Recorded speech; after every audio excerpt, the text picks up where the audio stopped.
Dahil hindi pa tayo nakakauwi sa probinsya at nag-crave nga ako ng pinagmamalaki at sikat na sikat sa amin na pigar-pigar.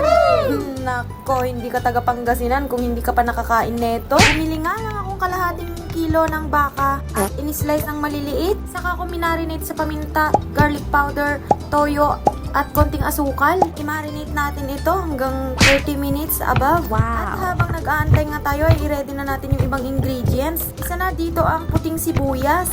Nako, specialty ito ng mga taga Pangasinan, kaya wish ko sana matry nyo din. Pagkatapos nga ginayat yung sibuyas, ay repolyo naman ang ating gagayatin. Agmimirgad, mag-magic ka no. Ha? Kung pakiramdam mo nga ay okay na yung minarinate natin, ay pwede na natin i-deep fry yung ating minarinate na baka.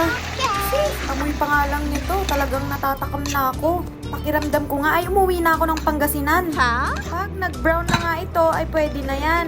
Ilalagay na natin yung ginayat nating repolyo at sibuyas. Haluin maigi hanggang mag-well combine lahat ng ingredients. Sira na naman ang diet plan. Napaibabawan ko pa yan ng onion leaf para mas malinamnam. Enjoy!